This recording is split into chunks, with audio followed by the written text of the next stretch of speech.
Welcome to this episode of The History Makers. For the first time, we're interviewing the Kenya's foremost actress, Madam Lizz Njagah.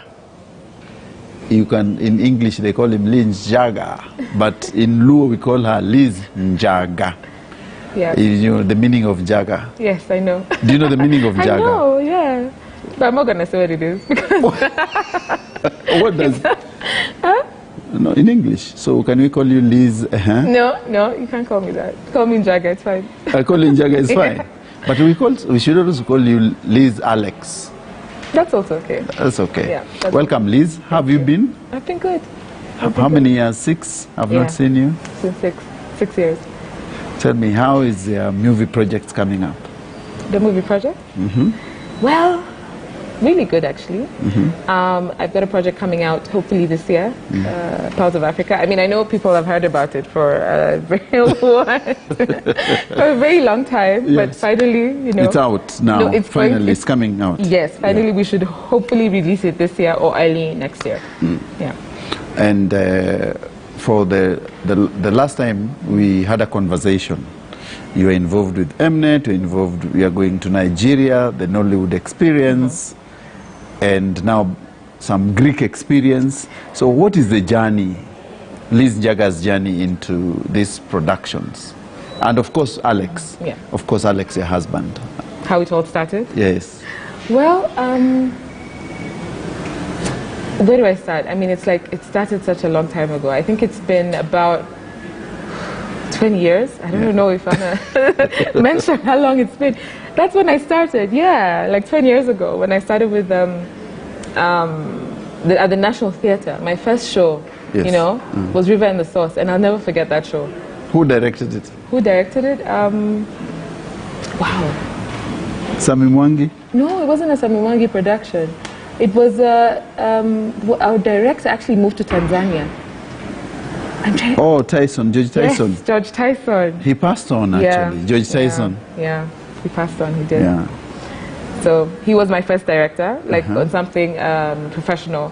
And I remember the audition process was so weird because it was just, he just tells you to come in and you read, he gives you a part to read right at the beginning. Yeah. And then if you have the part by the end of the day, then it's your part.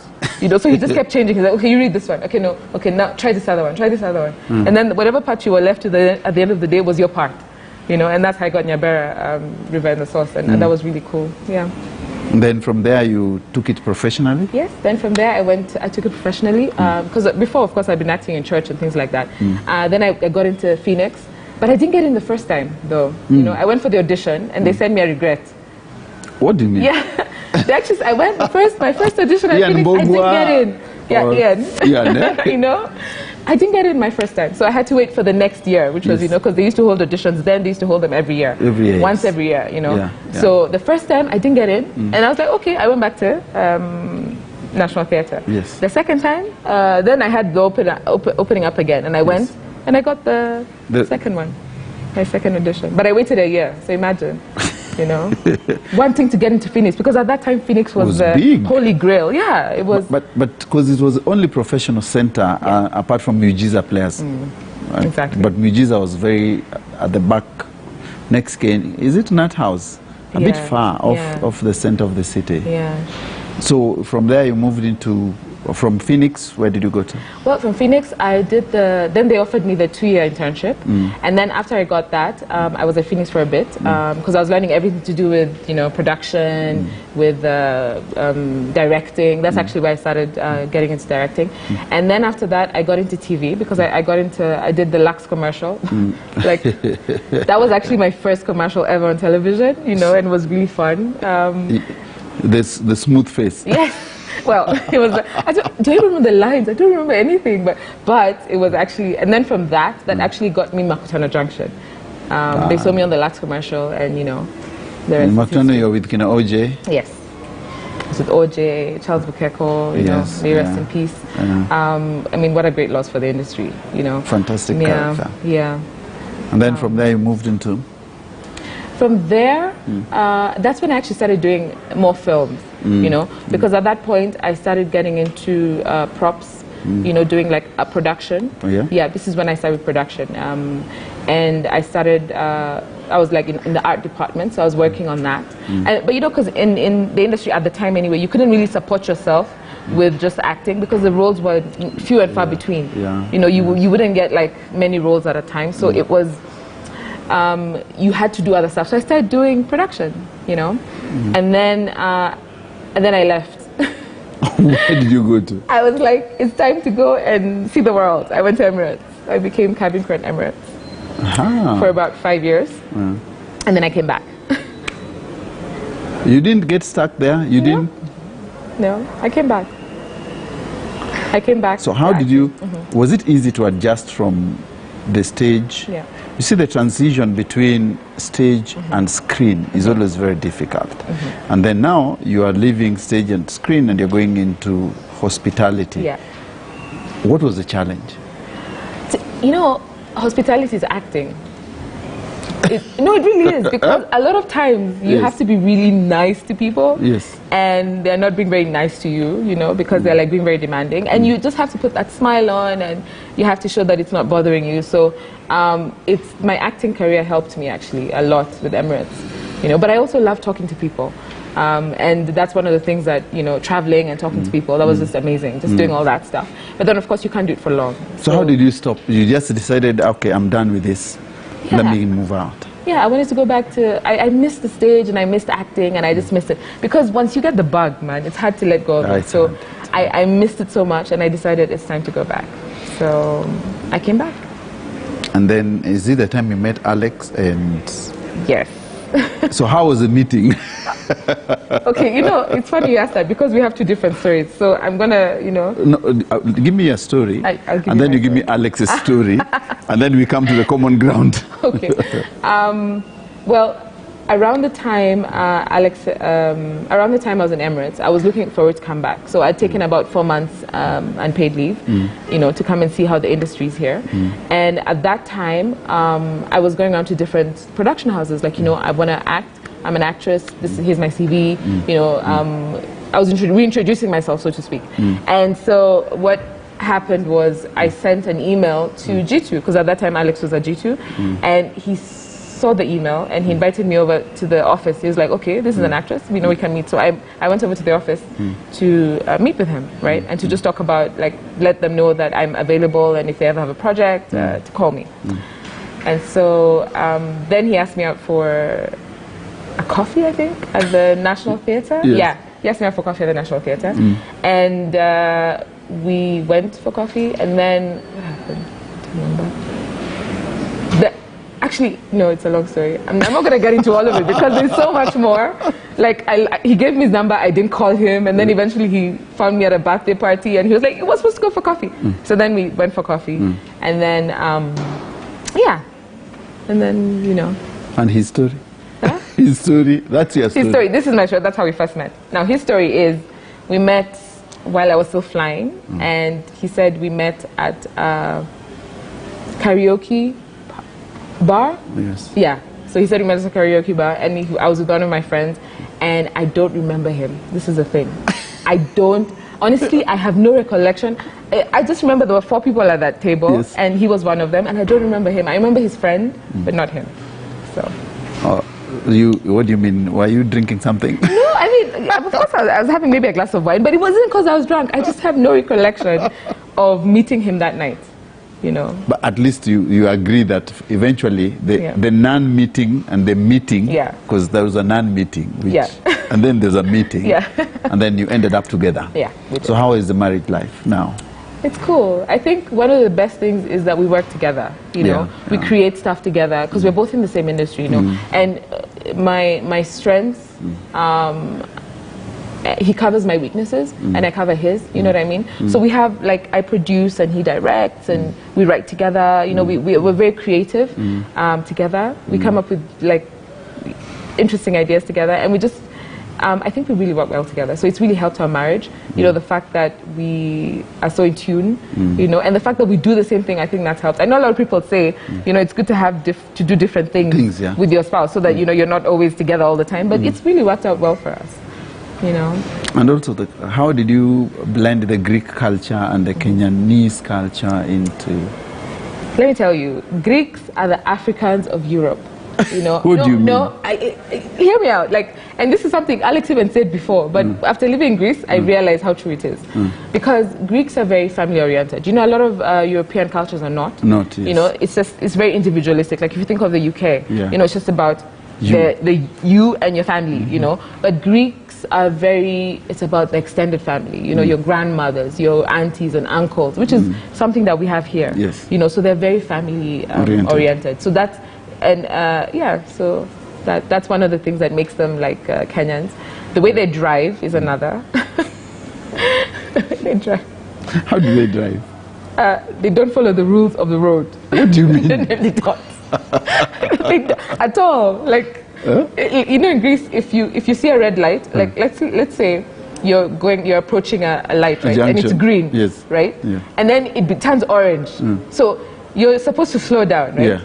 In Greece, you don't slow down. If you see orange, you have to put your foot on the brakes and keep going, because if you slow down, the person behind you is going to hit you. Because they are looking at the orange and they're thinking, I need to pass that orange, you know.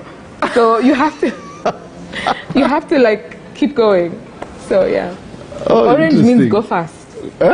Orange means go fast. No danger. No. No. Yeah. So how was the reception in Greece? Was it much better? There was no culture shock, no view of wondering, the weather here. No, Greece is beautiful. The weather is beautiful. Like I think, well, during summer, it's they don't have harsh winters. You know, their winters are very polite. So it doesn't get to like negative 20-something degrees centigrade. No, it goes to like 1 degree centigrade, 2. So you kind of get used to it. So I didn't have a culture shock with that. I mean, although the first time I moved, it snowed. Like for the first time in 20 years. So we got there in I think June, and December there was like this heavy snowstorm, you know, covering Thessaloniki, and not just Thessaloniki, but like all over Greece. So that was a spectacle for everyone, not just me, you know. Yeah. Thessalonia. Yeah. In the Bible. Yeah, Thessalonians, exactly. It's called Thessaloniki in Greek. Thessaloniki. Okay. Yeah. So tell me, working together with Alex, of course your husband, what do you do if girls sit on him you know, we work in an environment, how do you react? He's an adult, okay? I mean, if someone's hitting on him, yes, he knows how to handle it. I mean, I don't have to do anything. Like, I don't have to go and be like, stop hitting on my husband. No, why? What for? He's an adult. He knows how to handle it. You know, our girls are aggressive. I know, but he knows how to handle it. He knows how. What do you want me to do? He knows how to handle it, honestly. He does. He does. And if someone hits on you? If someone hits on me, I know how to handle it. You see, that's the thing. We have such a level of trust in our business. I mean, in our marriage, because you can't really be in this industry and not have that. Because you need to, there's opportunity for, I mean, for people to stray. And sets are so involving that you become really close with the people you're working with, you know. But I think if you just keep a professional distance, which is what we both strive to do, like friendly but professional, you know, so you don't go over the top, and people respect that. People do. I find that people respect that. No, tell me, among the Kenyan actresses, apart from Lizz Njagah, there's Lupita Nyong'o. Have you ever worked together? Lupita, no. I haven't worked with Lupita, but I've been on, I mean, a cover with her. We did, I think, True Love, and so we had that shoot together. But working opposite her, no, we've never worked together. So you don't talk that much? Do you talk? Do you, as actresses, to premier actresses, you say probably to get into connections with other step further? No, I wouldn't say we do. I mean, we follow each other. I mean, I follow her on social media, so, you know, but I wouldn't say that we are like buddies, you know. I respect her. She's cool. She's done so great for herself, and I really admire that. Yeah. Oh, I thought probably being in that production you would have connected better at that level. Yeah. But back, maybe we go to the Nigerian industry. How did you land those roles, and how did this shape your mind on production, and where would we take our Kenyan acting roles better? Yeah. Well, I auditioned. That's to answer your first question. They came to Kenya looking for a Kenyan actress for a supporting role on Tinsel, and I got the part. Yeah. And one of the things I love about Nigeria is how they are also like, they will do the job no matter what. You know, like no matter what happens, they will continue. They will just work, you know, because everyone's there to work. Like they take their work really seriously, and I really, really admire that.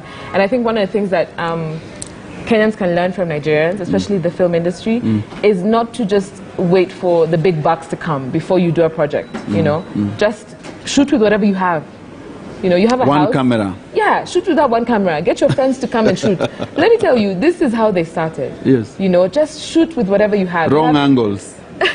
You learn, you know, you see it's a wrong angle now, and then eventually, as you know, you can learn anything on YouTube now, so you can pick up all the different tricks of how to get better.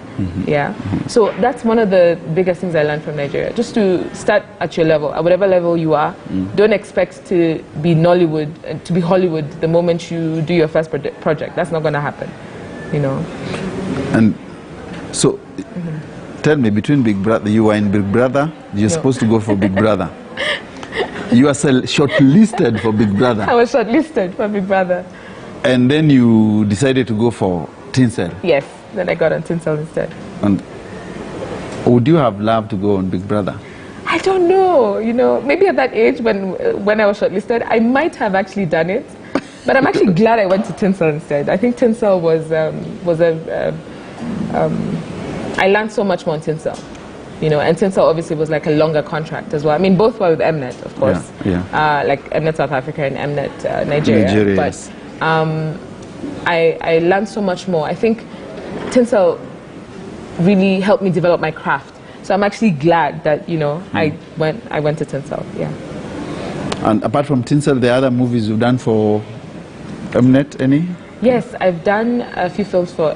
I did 2 films for Mnet Nigeria. They're actually still showing on Africa Magic. A few people have told me they've seen them. I think one was called Girl, which actually was my favorite. It was so much fun to play. It was about this Nigerian girl who there's this guy who's into her, and he's cutting. He's like, you know, he's cutting. I don't know what he's hitting on her, right? And she finds that he's broke, and she finds out she thinks he's broke because he's living in like their apartment, and it's like not the best. And she finds out that he's actually rich, that he's the son of the owner, you know. And so he was expecting her to be like, you lied to me. She's like, no, are you kidding? I'm glad you're rich. That was really fun. What? Yeah, she's like, I thought that was the best part about the character. She's like, no holds barred, just, you know. So yeah, I think it's still showing on, it's a romance movie, a romantic film, and it's still showing on Africa Magic, I think, yeah. Did you learn a Nigerian accent in that movie? No, I actually spoke just the way I speak. But you know, the thing about Nigeria is, not everybody talks in the, you know, Pidgin. Not everybody talks Pidgin. Yeah. In fact, if you look at Tinsel, there's different ways of talking, and nobody ever thought I was Kenyan. A lot of Tinsel fans thought I was Nigerian. And know? Nigerian audiences didn't hate on you because they always want their actresses in their movies. They didn't hate on me. They thought I was Nigerian. They actually didn't know I was Kenyan until the blog started saying I got married. Until my wedding, that's when they were like, Tara is Kenyan. Most people didn't know. Most people thought I was Nigerian. So you see, my accent actually worked in that context. Like, yeah, I wasn't sounding weird or anything. Most people told me that they thought I was Nigerian. I thought you'd sound off because you're supposed to say you swear in Nigerian English. No, actually, my character wasn't speaking Pidgin. I mean, it's the same way we use English and Swahili. You know how here, if you see some characters talk English and then some talk Swahili, you know, so it's the same concept there. Like, not all characters talk Pidgin. Some talk Pidgin and some talk English, like but they're English. The King's English, you know. But some of them, their English sound Pidgin, even if it's English. It sounds, it sounds... True. Anyway, thanks, Liz. We come back after a commercial break. You tell us more about the other movies you've done and your life, living on the fast lane.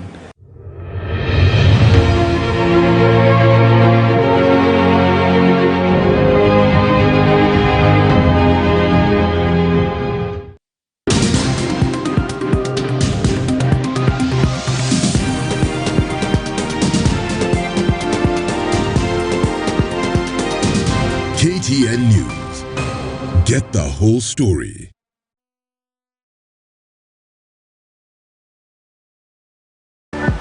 In the African culture, baldness is seen as a measure of wealth, sometimes wisdom and old age.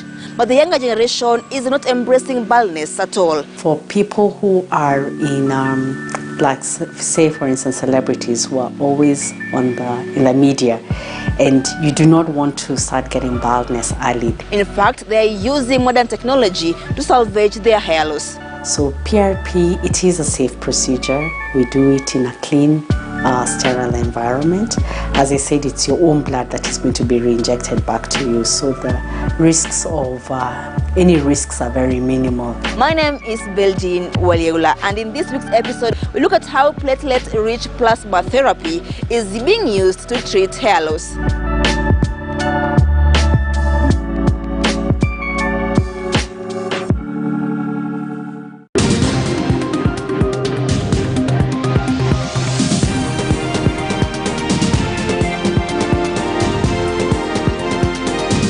KTN News. Get the whole story.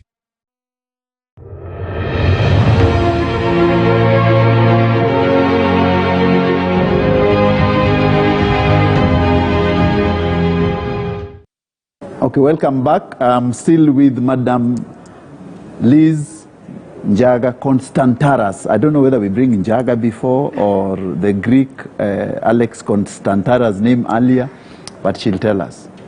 Njagah first, and then Constantaras. Not. What is your maiden name? My maiden name? Yes. Aching.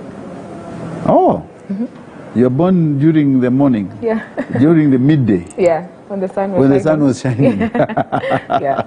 Yeah. So tell me about the Greek experience, not escapade, experience, and your wedding, and the movie you're supposed to do, the Constantaras. Yeah.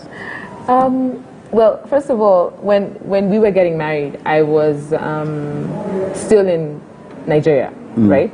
So I got to Greece like 2 weeks before the wedding, right? And in Nigeria, I'd been like exercising, and I was like, I'm gonna fit into my dress and everything. And then when I got to Greece, now one of the things Greek mothers do is when they love you, they feed you. Yes. So, and it's rude, it's the same thing about it's rude to refuse food. Yes. So for me as an African, it's rude to refuse food, right? Yes. Yeah. So she kept giving me food, and I kept eating, and I kept eating, and I kept eating. And yeah. I gained back all the weight I had lost for my wedding. I gained it back in the 2 weeks. Yes. Did you fit on the wedding dress? Yeah, I still, because it had a concept. Adjustable. So I still fit, yeah. It was adjustable, so I still fit in my dress. But then the other thing was, because Alex was now planning the wedding, right? Yes. Because I wasn't available. I was in Nigeria. You're in Nigeria. So what happened was, he didn't tell me, because I knew, we had talked about this from before, that I'm going to have, the song to walk down the aisle to. I even knew the song. Yes. And I was excited. I was like, this is a song I'm going to walk down the aisle to. And I was like, yeah, we're going to have flowers in the church and everything. And, we get there, and he tells me the day before the wedding that no songs are played in Greek churches. So you can't walk down the aisle to a song. 1. 2, we walk into the church together. So it's not your moment, you're not gonna, it's not the way a groom waits for the bride. Right? Yeah. No, in Greece it's different. In Greece you meet at the church, at the door, both of you, and then you both walk in. You're not handed over? No, you're handed over before, at the church, okay. And then you both walk in. So I remember thinking, oh, now it's going to ruin my wedding, because I had an idea in my head what my wedding should be, right? So now all of a sudden, it was not going to be the same. But the funny thing was, it didn't matter on the day. Yeah, on the day, everything went smoothly, and everything was fine, and it didn't matter that I didn't have all these things that I had wanted, or I thought I wanted. The day was actually still just as special, so yeah. And you reconciled your big dream wedding in your mind, and what happened in the reception. Exactly. So now what we did was we played the song during the reception. Like when we walked into the reception, then we played the song there. Which song was it? It was, that wedding song that people keep using. Which one? What was the name again? I don't remember it. You see, that's how much it didn't matter to me on the day. Oh, yes. What was it? I don't remember it now. But we danced to it. We danced to it also. So did you teach her like a bit of Luo? You didn't dance into a Luo song there? Or Kenyan Kiswahili song? No, well, my family members who came sang Baraka za Mungu Kweli Lisa. Oh. They sang for us during the cake cutting. So there was it was actually a mix of like Kenyan and Greek wedding traditions. Yeah. And I think what helped was it really helped. People loved it because all the Greeks there were just like so excited, because this was something so different for them and so new. So yeah, they loved it. Okay, let's meet the Consantaras. That reality show that we tried to do and didn't work. Yes. Well, we came up with the idea to do a reality show because at that point nobody had done it. We were the first. Yes. Nobody had thought about doing a reality show, and we're like, why not? I mean, because we were in production, right? And we had started a production company at that time, and we got somebody interested. Actually, Dorothy Gatuba helped us do the pilot of the Meet the Consantaras, and she's now in Netflix. And she, she said, "I love this idea. Let's do it." So we did it. Yeah. We literally did one episode, and then what we did is we went and cut it into small, like 5-minute pieces, and then that's how the Meet the Consantaras was born. Yeah. So will you redo it again now, fully now, since you've moved it? I don't know if we are gonna. I think we've moved past Meet the Consantaras, but you never know. I mean, we're open to revisiting it, but yeah. So now you are doing new productions. Let's get into the latest production. Okay. Yes. Well, Mnet, we got commissioned to do films. So we're actually currently working. Yes. Yeah. Mnet, Yes. We're currently working on them right now. They're just basically bubblegum movies, Just one is actually a romantic film, and the other one is, just bubblegum films, just comedies, because this is what we like to do. We like to do comedies. So. Is it paying? Tell me, as you've moved from stage to film, would you advise anyone to get actively into movie production in Kenya? Is it worth it? I think right now it is, because there's such an interest in African content, and when you think of Africa in terms of content, you think of South Africa, Nigeria, and Kenya. Kenya actually is always third on the list, and I think now is the best time to do it, because there's an interest in stories, in local stories around the world, and Africa is so untapped. There's so many stories that haven't been told here. So I think it's definitely going to be worth it. And of course, you have to have a passion for it. This is just the truth. Because if you don't have there's going to be dark days that you want to quit. There's going to be days you're just like, I'm never going to do this again, and and you quit. There's going to be days that's going to happen. You're going to feel like quitting. And if you don't have a passion for it, you're going to quit, But if you have the passion for acting, or for producing, or for, seeing something transform from a script to screen, it's like raising a baby, So seeing it mature and become something beautiful. If you don't have a passion for that, then this business is not for you. That's the truth. Yeah. So if for example, what could the government do to make film a major industry in Kenya so that people can live off it? What subsidies do we need?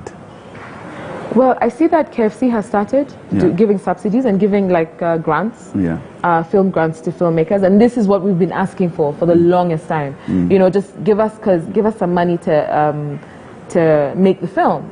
Because fine, it's very well and good that we have awards at the end of the day, but if there are no films to be made, if there's no money to make the film, then there'll only be a few producers or directors at their awards, but to open it up for everybody, we need to be able to have the budgets, right? And and I see KFC is doing that, and I think that's amazing what they've begun to do, to give actually production budgets, to give film budgets to young and upcoming artists, young and upcoming producers, to do their own stuff. So I think this is really cool. But then, of course, what else the government can do is support. Talk about our films. When they come out on the cinema, come and watch them.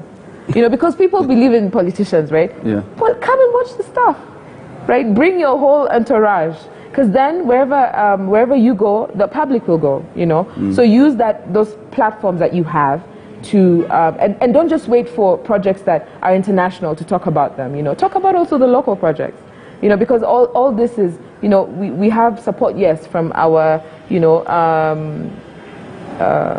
like TV stations and stuff, you know, from the media, yes, we have that support. But it would also help if politicians would do the same, you know, and just keep an eye on what's going on in the industry and talk about it, you know, because whatever they're talking about, the country's talking about, you know. So, and then also just put it structures. And I think, like I said, KFC and KFCB are working on this. So we see that there's some movement in that area, you know, just putting in structures so that everything, there's one place to get a film license, you know, and which is what's happening now, you know, things like that. Production license. Yes. I think the structure is a bigger problem. But what about the strategy? I think our artists who are in that field, do they have their strategies right? They're working on them now. I mean, I see a lot of people, and what social media has done, you know, in terms of, I love how a lot of our artists are using social media, you know, to talk about, like, if you see Kate Actress, her following on Instagram, and she's using it, you know, to do other things. Talk about her shows and to publicize her shows, and, you know, and then that's good, you know. And so I think our artists are actually, we're trying, you know, people are actually making the effort to be better at what they do, you know. People are putting out good content. Like, if you see, a lot of the movies that have come out of late are actually quite good. You know, so Kenyans keep saying, oh, our shows are not that good, but they are. They're improving. Yes, yeah. They've really improved, but it's because people are not watching them. And I understand they say that sometimes, fine, they don't have access to them. But now with the internet and a lot of the stuff is being put online, you know, there's more access. The access is there. It's just, I guess, the interest. We need an interest from Kenyans, you know. How do we create that interest? Because I think if the government puts the right structures, the artists have the right strategies, what will bring in the audiences is a better scripting. How do we get the better scripting and diversity? Because look at Nigerian movies. They talk about, it's about salvation, witchcraft. I don't know whether they go beyond anything else. And money and power. What would you say would be the Kenyan forte if you want to do our movies then? I think that's an interesting question, because at this point there really is none. You know, yes. We don't. I think what Kenyans, we need to find what that is. You know, and I think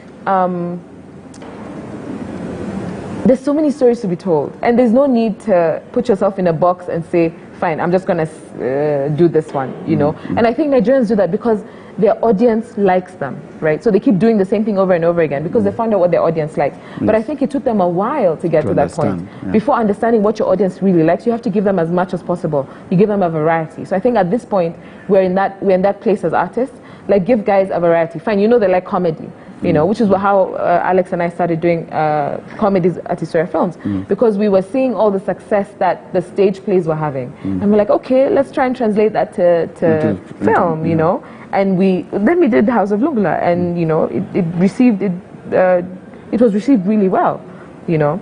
And so these are the things. It's like you need to find what the audience like, and how do you do it? By just diversifying and just doing as much as possible until you find what they like, and then you narrow in on that. What was the budget for House of Lungula, and how much did you make from it? Oh, those are very technical questions. You know, the thing. Let me tell you, House of Lungula. I think one of the things that it did for us, what was our budget? I think it was 250K, if I'm not wrong. I think we made that with 250K. But what it did for us was it got us in the room to get commissioned by Mnet for our first movies. So that's how House of Lungula paid off. Oh, that's... We made back the 250K. We did. But I don't know how much more we made. I don't think we made much more, but we definitely recouped our finances. But then they saw it and they gave us projects, you know. So that's the thing. With our industry, you may not get a lot of money from something, but like personally, I've gotten cast from a lot of things that I possibly was not paid for, but somebody saw it and were like, ooh, you know, we'll pick Liz for this because we saw her in this, you know. So it's almost as if your work goes ahead of you and speaks for you. So what is your charge rate? Because of course, as an artist, you must have a rate. If Mnet comes, I want Lizz Njagah in a Hollywood production, what's your going rate? You know, I wish I had an answer for that. I really can't say, because then the danger with saying is you lock out scripts that could be amazing, but maybe they don't have the budget. Do you know what I mean? Yes. So I really don't. I like having individual conversations. Okay. Yeah, because let me tell you, I have done this. Wonderful guys approached me and said, "We have this script. We want you to act. We don't have any money, but." So I looked at the script and I was like, oh, okay, my character holds a gun. And that's why I said yes.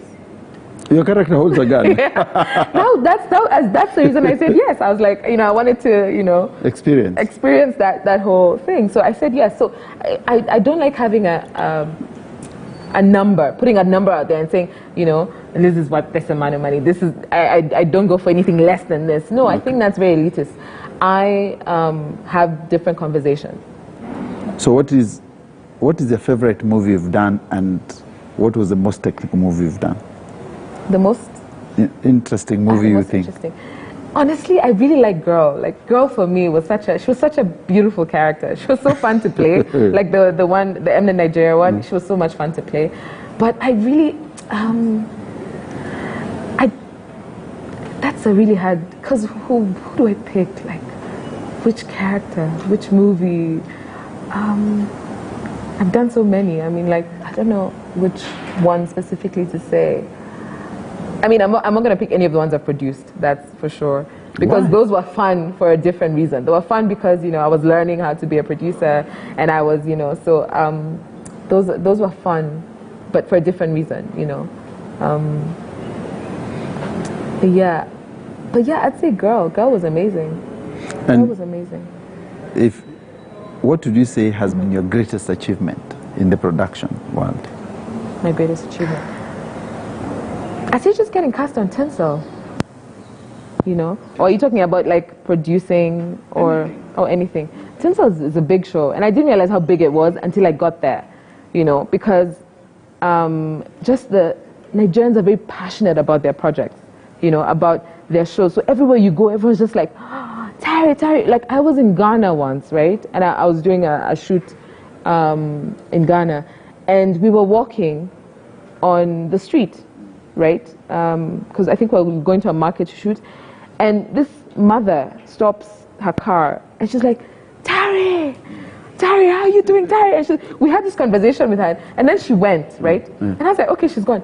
She went to park her car. She went to park her car, and she came back, and she was like, and then we talked a lot again, you know. So they're very passionate about their productions, and I think West Africans, like, although she was Nigerian, but she was living in Ghana, but they're very passionate about their projects, and they're very passionate about the people they see on TV, you know. So there's just so much love that you feel, and it's like it helps, you know, to when you're on acting again, like it just helps that. It shows you that it's worthwhile. Do you know what I mean? Like just to get that appreciation, it's like it's so good to feel. If you had a chance to do it again, Would I do Tinsel again? Or would I do... You do marry Alex again? Yes, I would do all that again. I would do everything again. Again? I would. Honestly. You didn't change anything? The only thing I would change is I would do Emirates less. I wouldn't do it for 5 years. I would do it possibly for 2 and done. That's the one thing I would change. I would do Emirates for less, but everything else, I would do it again. If you had a communication, sit down with Lupita, what would you tell her? How proud I feel. Like, it's just amazing. Just the fact that, you know, she went from Phoenix, like all of us, we're all there. You didn't clash at Phoenix? No. Why? There was no man involved there? No. No, man. What? Are you trying to say? Listen, Alex and her never dated, if that's what you're asking. Are you sure? Yeah, I'm positive. They didn't date. They were friends. They were just really good friends. But anyway, they were just really good friends, honestly. So I would honestly tell her how proud I am of her. Like, she's done an amazing job. No, you're telling me something I wasn't going there, but you've told me now. Yeah, because I'm interested. Because you asked about it. There's no man there. There was no man there. There was nothing there. They didn't date, no. They didn't date? No. But they talked? They were friends. Of course they talked. I mean, friends who don't talk, they were friends. They're just really good friends. So, and did you discuss it when you're getting married? I didn't. Why? I mean, what was there to discuss? Like, this is the thing. Like, what was there to discuss? All the stories that people, the press were talking about in the beginning. He just told me they didn't date, so. And you are cool? Yeah, this is the thing. We have a very respectful relationship. Oh, okay. It's very respectful, and we talk to each other, you know. And I think communication is one of the most important things in a relationship, in a marriage, you know. And that's one of the things that we have. We talk a lot, like a lot, you know. And you're a talkative lady, of course. Wonderful personality, warm. Thank you. I appreciate you a lot. Thank you. But we are sure now, the world out there, of course, Alex Constantaras and Lupita were just friends. Do not write anything beyond that. Or what do you want to say? Is it true? Yeah, it's true. That's it. That's what I said. Thank you very much, Liz, and we appreciate you. Keep doing the great job. And the next script I want to be in. Okay. I will make a call. I want to be in. You do, eh? What role can I play? Let's see. We actually might have a role for you, to be honest. Which one? We might. I'll talk to you after. How much am I going to be paid? Oh, that's where it comes. Yes. We'll talk. We'll have conversation. Thank you very much, Liz. Much appreciated. Thank you. Thank you. Thank you so much for having me. I really, really appreciate it. Okay, thanks.